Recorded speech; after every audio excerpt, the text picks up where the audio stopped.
The ferry from Eminönü pulls into Kadıköy just as the sun begins to set. You step onto the pier, surrounded by street food smoke and the rapid-fire rhythm of a city that's been talking to itself for centuries. You see a red cart stacked with simit, the sesame-crusted bread found on every corner. It's the perfect moment to try out the Turkish you've been practicing on your phone. You type a simple request into a translation app.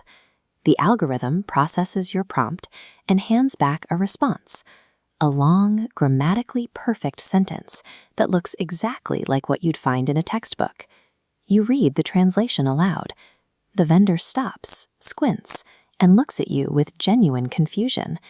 Instead of a casual greeting, you've just delivered a stiff, formal demand, better suited for a 19th century court record. This is the gap where literal translation fails. The app understands the grammar of the dictionary, but it hasn't accounted for the velocity of the street or the specific social rules that actually govern a simple transaction in Istanbul. Street Turkish in Istanbul isn't a different language, it's the standard dialect operating at a significantly higher velocity. At conversational speed, multi-syllable phrases physically compress. In a textbook, it's teşekkür ederim. On the street, those syllables blur into a single block, teşekkürüm. Often, locals bypass that entirely, opting for high-efficiency shorthand like sağ ol. Navigating the street isn't about learning a new set of rules. It's about adapting your ear to the city's natural conversational pace. Translation apps almost always default to the formal you, siz, to be safe. They are designed to avoid offense, not to build rapport.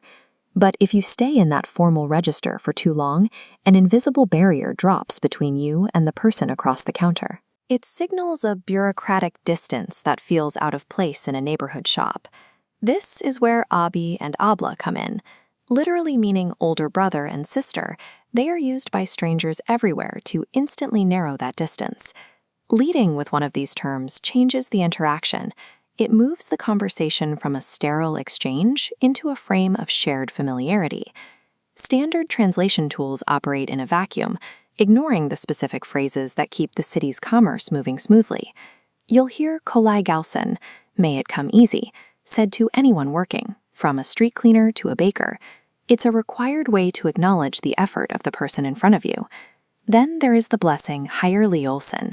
When a vendor says this after you buy something, responding with a simple sağ ol marks you as knowing how the local culture operates. Even ordering tea, bir çay lütfen, is a social signal. Accepting that small tulip glass is an agreement to slow down and participate in the neighborhood's rhythm rather than just rushing. Omitting these phrases leaves you feeling like a stranger, but when you use them, you'll notice an immediate shift in how you're received, often starting with a broad smile from the person across the counter. A translation app can help you find the price of an item, but the street dialect allows you to actually participate in the life of the neighborhood. Istanbul's speech is a reflection of its history and its 16 million residents. It is a language built on hospitality, direct address, and a shared pace. We built the StreetTongue app to address this. Instead of generic textbook phrases, it focuses on the pace, the informal registers, and the specific cultural vocabulary that algorithms miss. By focusing on how people actually speak in markets and tea houses, you can finally move past the awkwardness of literal translation and start navigating the city with more confidence. Because no one wants to be the person reading a 3-paragraph formal speech just to get a piece of bread. Have you ever had a translation app fail in a foreign country?